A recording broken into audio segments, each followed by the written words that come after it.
This building at Willesden's divided up into 6 studio flats. Last year, the landlord decided to sell the property and asked the occupants to leave.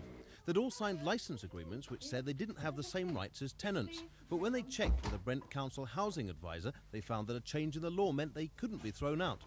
One tenant moved, but 2 other households refused to budge, despite the offer of a large amount of money. We couldn't find anywhere and the time was running out, so we went down to the rent office and asked them what our position was. And they said that we had tenants' rights.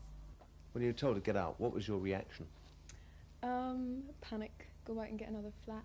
And we went in and talked to a housing advisor, and she said that the licence agreements that we had signed didn't stand up in a court of law anymore, and that we in fact had tenants' rights and we didn't in fact have to move out after all. What was your reaction? Great. Maureen and Amanda have had their monthly rent cut in half by the new law, but housing aid workers estimate that hundreds of other people in Brent's large private sector may still believe they're licensees, not tenants. Now, for most licensees, the position isn't urgent. The important point I want to get across is that you can't be kicked out now if you've got a licence agreement. You've now got rights. There are rare examples where licence agreements still operate, but Brent housing advisors say they're determined to beat the racketeers who use bogus contracts to exploit unwitting tenants. Mark Wadsworth, Thames News.